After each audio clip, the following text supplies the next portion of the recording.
बिस्मिल्लाहिर्रहमानिर्रहीम अस्सलाम वालेकुम ਤੁਹਾਡਾ ਆਪਣਾ ਮੇਰਾ ਮੰਜ਼ਰ ਬਾਟਾ ਇਸ ਵੇਲੇ पे यूट्यूब चैनल चलता फिरता टीवी ਅੱਜ ਦੀ ਵੀਡੀਓ ਕੋਈ ਵਲੌਗ ਵੀਡੀਓ ਨਹੀਂ ਹੈ ਇੱਕ ਇੰਟਰਵਿਊ ਹੈ ਇੰਟਰਵਿਊ ਉਸ ਬੰਦੇ ਦਾ ਹੈ ਜਿਹੜਾ ਨਾਮੀ ਗਿਰਾਮੀ ਬੰਦਾ ਹੈ ਮੈਂ ਪੰਜਾਬ ਨਹੀਂ ਬਲਕਿ ਪੂਰੇ ਮੁਲਕ ਚ ਅਕਸਾਂ ਤਾਂ ਇਹਨਾਂ ਦਾ ਨਾਂ ਹੈ भाई काज़म साहब इन्हों की मुल्तान दे विच विहाड़ी चौक तो बावलपुर रोड ते इन्हों की वर्कशॉप है truck body workshop body manufacturing का काम करते हैं बॉडियाँ बनाते हैं ट्रक दी बॉडियाँ तो मुल्तानी बॉडी ऐसी बॉडी है भी जिन्हों हर व्यापारी माल लोड करेंदा तो और हर माल लोड किया जा सकता है इस बॉडी दे विच बाकी बॉडियां दे विच कोई बॉडी ऐसी होंदी जिन्हां दे हर माल नहीं लोड होंदा ਤੇ ਇਸ ਬਾਡੀ ਨੂੰ ਪਸੰਦ ਵੀ ਕੀਤਾ ਜਾਂਦਾ ਤੇ ਇਸ ਬਾਡੀ ਦੇ ਬਾਰੇ ਥੋੜਾ ਜਿਹਾ ਇਹਨਾਂ ਦੀ ਵਰਕਸ਼ਾਪ ਕਦੋਂ ਇਹਨਾਂ ਕੰਮ ਸ਼ੁਰੂ ਕੀਤਾ ਕਿੱਥੇ ਨਾ ਸਿੱਖਿਆ ਇਹ ਸਾਰੀਆਂ ਚੀਜ਼ਾਂ ਕੁਝ ਇਹਨਾਂ ਦੇ ਕੋਲ ਪੁੱਛ ਕੇ ਤੁਹਾਡੇ ਨਾਲ ਸ਼ੇਅਰ ਕਰਨੀਆਂ ਤੁਸੀਂ ਹਰ ਬਾਡੀ ਤੇ ਅਕਸਰ ਜਿਹੜੀ ਮੁਲਤਾਨੀ ਬਾਡੀ ਹੋ ਸੀ ਨਾ 100 ਦੇ ਵਿੱਚੋਂ ਮੈਂ ਅਕਸਰ ਤੇ ਗਲਤ ਨਾ ਸੀ ਵੀ 70% ਬਾਡੀਆਂ ਤੇ ਲਿਖਿਆ ਹੁੰਦਾ ਨਿਊ ਕਰਾਚੀ ਡਾਲਾ ਮੇਕਰ ਉਹ ਇਹਨਾਂ ਦੀ ਵਰਕਸ਼ਾਪ ਹੈ ਇਹਦੇ ਨਾਲ ਗੱਪਸ਼ਪ ਲੈਣੇ ਚੈਨਲ ਸਬਸਕ੍ਰਾਈਬ ਨਹੀਂ ਕੀਤਾ ਸਬਸਕ੍ਰਾਈਬ ਕਰ ਸੋ ਵੀਡੀਓ ਨੂੰ ਲਾਈਕ ਲਾਜ਼ਮੀ ਕਰਨਾ अस्सलाम वालेकुम भाई वालेकुम अस्सलाम खैरियत है ठीक हो कैसे मिजाज हैं अल्लाह दे बड़ी रहम गर्मी शर्मी तो है मुल्तान दे ਤੁਹਾਨੂੰ ਵੀ ਬੋਲ ਕਾਇ ਨੇ ਸਾਨੂੰ ਵੀ ਬੋਲ ऐसे कोई शक नहीं है ना जनाब अपना नाम मेरा नाम करमाला करमाला ਇਹਨਾਂ ਦਾ ਨਾਮ ਅਸਲ ਹੈ ਉਸਤਾਦ ਕਾਜ਼ਮ ਸਾਹਿਬ ਤੇ ਕਰਮਾਲੇ ਅਲ ਮਾਰੂਫ ਕਰਮਾਲਾ ਇਹ ਕਰਮਾਲੇ ਦੀ ਕੀ ਸਟੋਰੀ ਹੈ ਜੀ ਇਹ ਵਜੂਆਤ ਹੈ ਕਿ ਲੋਕਾਂ ਨੂੰ ਮੈਂ ਨਾ ਕਰਮਾਲਾ ਸਾਡੇ ਨਾਮ ਨੂੰ ਐਂਡ ਮੈਂ ਖੁਦ ਕਰਮਾਲਾ ਬਣ ਗਿਆ ਨਾ ਅੱਛਾ ਅੱਛਾ ਆ ਗੇਟ ਤੇ ਮੈਂ ਲਿਖਿਆ ਹੈ ਕਰਮਾਲਾ ਲਿਖਿਆ ਜੀ ਗੇਟ ਤੇ ਮੈਂ ਵੇਖਿਆ ਲਿਖਿਆ ਹੋਇਆ ਕਰਮਾਲਾ अच्छा यानी ये थोड़ा एक डायलॉग होंदा ते वो इन्ने ही मुड़ करमाला ही मशहूर सेट हो गया वापसी साहब ठीक है जनाब इथों दी रैश है अपनी मुल्तान दी मैं अपनी रिहाइश दे रखाने वाला जी ठीक माशाल्लाह काफ़ी थोड़ी मशहूरी है बाडियां दे विच दोस्तों तुहानूं दस्सां भी 2016 दे 12वें महीने दे बाडी मैं इथों तैयार कराई है अपनी किसी दी मार्फत में आया ਤੇ ਯਕੀਨ ਕਰਿਆ ਜਦੋਂ ਹੁਣ ਮੈਂ ਘਰੋਂ ਬਾਡੀ ਰਿਪੇਅਰਿੰਗ ਵਾਸਤੇ ਆਇਆ ਮੂੰ ਤੇ ਆਇਆ ਤਾਂ ਮੈਂ ਕਿਸੇ ਬਾਡੀ ਮੇਕਰ ਕੋਲ ਬ੍ਰੇਕ ਹੀ ਨਹੀਂ ਲਾਈ ਡਾਇਰੈਕਟ ਇੱਥੇ ਆ ਬ੍ਰੇਕ ਲਾਈ ਇਹਨਾਂ ਦੇ ਮੇਰਾ ਸੌਦਾ ਹੋਇਆ ਇਤਮਾਦ ਕੁਝ ਐਸੀਆਂ ਗੱਲਾਂ ਜਿਨ੍ਹਾਂ ਦੀ ਵਜ੍ਹਾ ਤੋਂ ਮੈਂ ਇਹਨਾਂ ਦੇ ਕੋਲ ਆਇਆ ਉਹ ਗੱਲਾਂ ਵੀ ਤੁਹਾਨੂੰ ਦੱਸਣਾ ਇੱਕ ਤਾਂ ਵਾਅਦੇ ਦੀ ਪਾਬੰਦੀ ਕਰਨ ਦੇ ਮਤਲਬ ਇਹਨਾਂ ਮੈਨੂੰ 20 ਦਿਨ ਅੱਗੇ ਵੀ ਤੁਹਾਨੂੰ ਮੈਂ ਵੀਡੀਓ ਦੇ ਵਿੱਚ ਆਖਿਆ ਇਹਨਾਂ 20 ਦਿਨ ਦਾ ਮੈਨੂੰ ਟਾਈਮ ਦਿੱਤਾ ਤੇ 20 ਦੇ ਮੈਂ ਇਹਨਾਂ ਨੂੰ ਫੋਨ ਕੀਤਾ ਇਹਨਾਂ ਕਿ ਮੇਰਾ ਵੀਰਾ ਗਰੈਂਡਰ ਦੀ ਆਵਾਜ਼ ਸੁਣਦਾ ਪਿਆ ਮੈਂ ਕਿਹਾ ਸੁਣਦਾ ਪਿਆ ਜਿਹੜੇ ਤੇਰੀ ਗੱਡੀ ਨੂੰ ਗਰੈਂਡਰ ਤੇ ਲੱਗਦਾ ਕਿ ਗੱਡੀ ਆਪਣੀ ਕੱਢ ਇੱਕ ਇਹ ਗੱਲ ਦੂਈ ਗੱਲ ਜਿਹੜੀ ਇਹਨਾਂ ਦੀ ਮੈਨੂੰ ਪਸੰਦ ਹੈ ਨਾ ਉਹ ਜਿਹੜਾ ਇਹਨਾਂ ਸਮਾਨ ਆਖਣਾ ਨਾ ਮਤਲਬ ਇਹਨਾਂ ਤੇ ਮੇਰੀ ਗੱਲ ਹੋ ਗਈ ਐਗਰੀਮੈਂਟ ਹੋ ਗਿਆ ਵੀ ਬਾਡੀ ਤਿਆਰ ਕਰਨੀ ਹੁਣ ਅਸੀਂ ਅਣਜਾਣ ਬੰਦੇ ਨੂੰ ਸੰਤ ਨਹੀਂ ਪਤਾ ਕਿਤਨੀ ਗੇਜ ਹੈ ਤੇ ਕਿੰਨੀ ਗੇਜ ਸੰਤ ਨਹੀਂ ਪਤਾ ਵੀ ਲੋਹੇ ਦਾ ਕੀ ਹਿਸਾਬ ਹੁੰਦਾ ਇਹਨਾਂ ਜਿਹੜੀ ਮੈਨੂੰ ਸਮਾਨ ਦੱਸਿਆ ਉਹ ਸਮਾਨ ਮੇਰੀ ਬਾਡੀ ਤੇ ਲਾਏ ਨੇ ਇਹ ਦੋ ਗੱਲਾਂ ਇਹਨਾਂ ਦੀਆਂ ਮੈਨੂੰ ਪਸੰਦ ਹਨ ਹਰ ਬੰਦੇ 'ਚ ਖੂਬੀਆਂ ਵੀ ਹੁੰਦੀਆਂ ਤੇ ਖਾਮੀਆਂ ਵੀ ਹੁੰਦੀਆਂ ਜ਼ਬਾਨ ਦੇ ਥੋੜੇ ਜਿਹੇ ਕੌੜੇ ਹਨ ਤੇ ਹਮੇਸ਼ਾ ਜ਼ਬਾਨ ਦਾ ਕੌੜਾ ਬੰਦਾ ਦਿਲ ਦਾ ਸੱਚਾ ਹੁੰਦਾ ਠੀਕ ਹੈ ਸਰ ਕੰਮ ਤੁਸੀਂ ਕਿੱਥੇ ਸਿੱਖਿਆ इब्तदा मेरी कराची तो है अच्छा लेकिन असूल तरीक़ेकार मेरा काम दा क्वेटे तो ਇਹ ਸ਼ੌਕ ਆ ਜਾਂ ਮਜਬੂਰੀ ਆ ਕਿਵੇਂ ਇਸ ਲਾਈਨ ਦੇ ਵਿੱਚ ਤੁਸੀਂ ये शौक ही है ਬਾਡੀ ये साढ़े नाल छुअर आंदे ना काम करेंदे ने कराची ते वापसी आंदे ते चिट्टे कपड़े पाए होंदे ते असां इत्थे ते डंगरां दे पिछू आंदे आ इस वजूहात तो थोड़ा जिहा शौक पिया ਤੁਸੀਂ ਆਖਿਆ ਵੀ ਅਸੀਂ असां भी आके चिट्टे कपड़े पाइए अच्छा कराची ਤੁਸੀਂ ਇਹ ਕੰਮ ਸਿੱਖਿਆ कराची इब्तदा होया मेरा कोई 6 महीने रहा ना कराची जी ठीक उस तो बाद कोयटे ਮੁੜ ਕੋਇਟੇ ਚਲੇ ਗਏ ਹਾਂ ਕੋਇਟੇ ਡਿਜ਼ਾਈਨ ਦੇ ਵਿੱਚ ਇਹ ਬਾਡੀਆਂ ਜ਼ਿਆਦਾ ਅੱਛਾ ਹੁਣ ਇਸ ਪਾਸੇ ਆ ਵੀ ਬਾਡੀਆਂ ਵਾਲੀ ਪਾਸੇ ਯਾਰ ਕੋਇਟੇ ਵਾਲਾ ਜਿਹੜਾ ਡਿਜ਼ਾਈਨ ਹੈ ਨਾ ਕੋਟਾ ਬਾਡੀ ਉਹ ਛੋਟੀ ਬਾਡੀ ਹੁੰਦੀ ਹੈ ਤੇ ਚੌੜਾਈ ਮੇਰੇ ਖਿਆਲ ਘੱਟ ਹੁੰਦੀ ਇਹ ਸਾਡੀ ਜਿਹੜੀ ਹੈ ਇੱਥੇ ਬਾਡੀਆਂ ਤਿਆਰ ਹੁੰਦੀਆਂ ਇਹ ਥੋੜ੍ਹੀਆਂ ਜਿਹੀਆਂ ਵੱਡੀਆਂ ਵੀ ਹਨ ਉਚਾਈ ਵਿੱਚ ਵੀ ਜ਼ਿਆਦਾ ਹਨ ਤੇ ਚੌੜਾਈ ਵਿੱਚ ਇਹ ਕੀ ਚੱਕਰ ਹੈ ਪੰਜਾਬ ਉਹ ਦੀਆਂ ਬਾਡੀਆਂ ਕਿਉਂ ਨਹੀਂ ਬਣੀ ਨਹੀਂ ਇੱਥੇ ਪੰਜਾਬ ਦੇ ਵਿੱਚ ਨਾ ਓਵਰਲੋਡਿੰਗ ਦਾ ਮਸਲਾ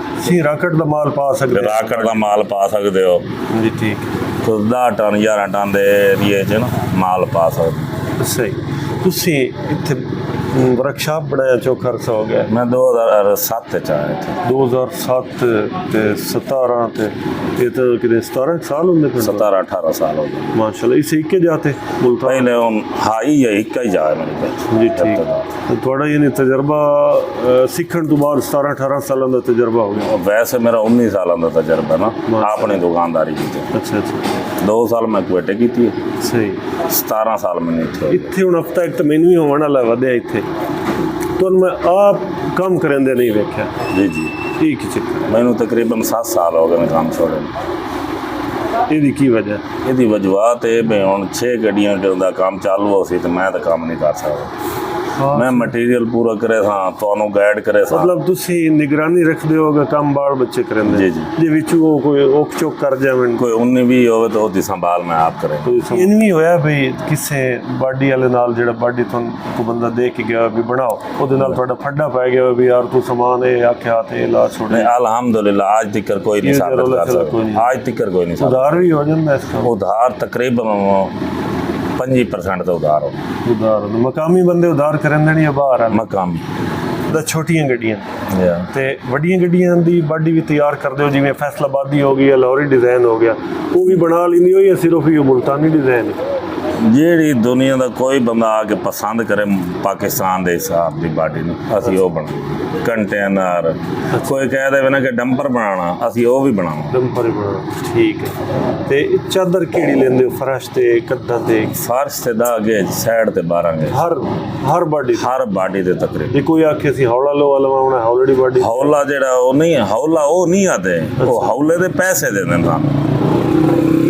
ਮਟੀਰੀਅਲ ਹੀ ਉਹ ਦੱਸੇ ਦੇਣ 10-12 ਲਾਉਣਾ, ਲੇਕਿਨ ਪੈਸੇ ਦੇ ਦੇਣ ਹੌਲੇ ਦੇ ਨਾ। ਉਦੋਂ ਛੁੜਾ ਲੈ, ਉਦੋਂ ਛੁੜਾਇਆ ਤਾਂ ਅਸਾਂ ਉਹਨਾਂ ਨੂੰ ਵਜ਼ਾਹਤ ਕਰਕੇ ਆਨੇ ਵੀ ਇਹ ਲੱਗਣਾ ਹੌਲਾ ਜੇ।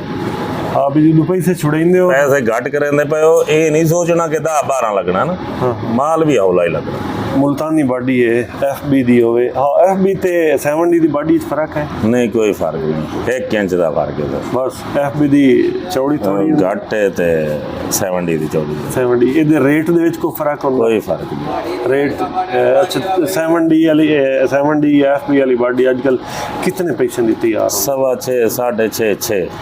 ਅੱਛਾ, ਇਹਦੀ ਚੌੜਾਈ, ਉਚਾਈ, ਲੰਬਾਈ ਤਾਂ ਦੱਸੇ? ਉਚਾਈ 5.5 5.5, ਲੰਬਾਈ 16। ਅੱਛਾ, ਲੰਬਾਈ 16, ਚੌੜਾਈ 6.5 ਪੌਣੇ 7। ਅੱਛਾ, ਮਤਲਬ ਇਹਦਾ ਰੇਟ ਅੱਜ ਕੱਲ 6 ਲੱਖ 6.5 ਇੱਥੇ ਜੀ ਤਿਆਰ ਹੁੰਦੀ? ਕਨਫਰਮ ਨਹੀਂ ਹੈ ਦਾ ਰੇਟ ਨਾ, ਜਿੱਥੇ ਦਾ ਲੱਗਦਾ ਉੱਥੇ ਹੀ ਕਾਬੂ। ਅੱਛਾ, ਨਾਲੇ ਕੋਈ ਮੇਰੇ ਖਿਆਲ ਲੋਹੇ ਦਾ ਰੇਟ ਵੀ ਉੱਤੇ ਥੱਲੇ ਹੁੰਦਾ? ਉੱਤੇ ਥੱਲੇ ਹੁੰਦਾ, ਫਿਰ ਉਸ ਹਿਸਾਬ ਨਾਲ ਜਿੰਨਾ ਫਰਕ ਪਿਆ। ਬਾਕੀ 18 ਫੁੱਟ ਬਾਡੀ, ਕੋਈ ਬੰਦਾ 18 ਫੁੱਟ ਬਾਡੀ ਤਿਆਰ ਕਰਿੰਦਾ, ਉਸ ਤੇ ਕਿੰਨਾ ਖਰਚਾ ਹੋ ਜਾਂਦਾ? ਉਹਦੇ ਤੇ ਤਕਰੀਬਨ 7.5 ਲੱਖ। 7.5 ਲੱਖ। ਤੇ ਇਹ ਰੰਗ ਰੋਗਨ ਅਲੱਗਾ ਹੁੰਦਾ? ਰੰਗ ਰੋਗਨ ਅਲੱਗਾ। ਰੰਗ ਨਜ਼ਰੀਨ ਇਹਨਾਂ ਦੀ ਵਰਕਸ਼ਾਪ ਉਸ ਜਗ੍ਹਾ ਤੇ ਹੈ ਜਿੱਥੇ ਹਰ ਸਹੂਲਤ ਮੌਜੂਦ ਹੈ। ਇੱਥੋਂ ਬਾਡੀ ਅੰਦਰੋਂ ਕੱਢਣੀ ਹੈ, ਬਾਹਰ ਆਉਣਾ, ਬਾਹਰ ਰੰਗ ਵਾਲਾ ਬੈਠਾ ਜਿਹਨਾਂ ਕੋਲ ਮੈਂ ਰੰਗ ਕਰਿੰਦਾ ਪਿਆ, ਰੰਗ ਇਥਾਈ ਹੋ ਜਾਂਦੀ। ਇਲੈਕਟ੍ਰੀਸ਼ੀਅਨ ਇਥਾਈ ਬੈਠਾ, ਬਲਕਿ ਮੇਰੇ ਆ ਕੰਡ ਬਗੈਰ ਖਲੋਤਾ ਹੈ ਉਸਤਾਦ ਸ਼ਾਹਿਦ ਜਾਪਾਨੀ। ਇਹਨਾਂ ਦਾ ਇੱਕ ਇਹਨਾਂ ਦੇ ਨਾਲ ਇੱਕ ਵੀਡੀਓ ਅਲੱਗਾ ਬਣਾਉਣੀ, ਅਲੱਗਾ ਇਹਨਾਂ ਦਾ ਇੰਟਰਵਿਊ ਕਰਨਾ। ਇਹ ਵੀਡੀਓ ਬਣਾਉਣ ਦਾ ਮੇਰਾ ਮਕਸਦ ਇਹ ਹੈ ਵੀ ਇਹਨਾਂ ਦੇ ਮੋਬਾਈਲ ਨੰਬਰ ਮੈਂ ਸ਼ੇਅਰ ਕਰ ਸਕਾਂ ਤੁਹਾਡੇ ਨਾਲ। ਕੋਈ ਬੰਦਾ ਮੀਂਹ ਵਾਲੀ ਬੈਠਾ ਹੈ, ਕੋਈ ਬੰਦਾ ਪਿੰਡੀ ਬੈਠਾ ਹੈ, और राबता करके कोई रेट शेट की मालूमात या कितने देती है, टाइम है या नहीं, ये वो बंदे नहीं उन्होंने को टाइम ही नहीं होंदा। भाई और उन्होंने आख्या भी मेरे को टाइम कोई नहीं, उन्होंने को अगे गड्डियां अंदर बाड़ियां ढेर सारियां खलोतियां ने, तो वो मुड़ बंदा फोन शोन ते राबता करके ना पुछ के आ सकता भी असी आवीए ना आवीए। बंदा उदू गड्डी लैके बाडी लैके गड्डी लैके इत्थे आ जाए, तो इन्होंने को टाइम ही ना हो तो मुड़ वो ठीक नहीं होंदा। तो इन्हों का इंटरव्यू वखरा करता गल होंदी पई भी वर्कशॉप इन्हों की उत्थे नाल पुश वाला बैठा, नाल फ्रेम वाला, कमाणी वाला, सारी सहूलत इत्थे मौजूद है। गड्डी वाला आ जाता तो वो दिल भी मैं आया काम कराना, वो सारा काम इस मार्केट इन्होंने वर्कशॉपों हो जाता। अगे वेदा पे भाई और तुहानू काम आखे तो तुस आखे टाइम कोई नहीं किसी ने। वजूहत ये ना जेडे पहले खड़े ना, पहले उन्होंने आके ना गुड। अच्छा, उस तो बाद जेड़ा भी आ गया सो तो रोज ही करनी है। हां, मो टाइम ते गड्डी भी तो देनी हुंदी है। जेड़ा वादा हुन किसे ते हक मार के जो दूजे नु खवा दे, कोई इंसानियत नहीं है एक बाडी तैयार करने कितना टाइम? तकरीबन 15 दिहाड़े लग जांदे। 15 दे तू समय 20 दे काम 10 दिहाड़े हुंदा ना, काम 10 दे हुंदा है ना, मैनू 20 दे आखे हण 20 में दे आके गड्डी ले लूं और। लेकिन 10 दिहाड़े विच जेड़ा ने काम जेड़ा अधूरा पधूरा हुंदा उस नाल सब पूरा। हमें दा पे रश माशाल्लाह काफी है ਤੁਹਾਡੇ ਕੋਲ। सारा साल इन्ने काम रंदा? अल्हम्दुलिल्लाह, अल्लाह दी बड़ी रहमत है, पूरा साल ही है। मंदा ਤੁਹਾਡਾ ਕਿਹੜੇ ਮਹੀਨੇ ਚ ਹੁੰਦਾ? अल्लाह दी रहमत है, अज दी कहता मंदा नहीं वेखे। इन्ने रश रंदा? शुक्र है अल्हम्दुलिल्लाह। चलो शुक्र है जी। नाज़रीन, इस दे नाल भाई काज़िम कोलों इजाजत चाहसां। रही जिंदगी तो मुड़ किसी होर नवें जे इंटरव्यू दे नाल हाज़िर। बहुत शुक्रिया भाई काज़िम साहब, मेहरबानी, बड़ी मोहब्बत। इजाजत दसो अपने वीरां नूं। अल्लाह हाफिज़।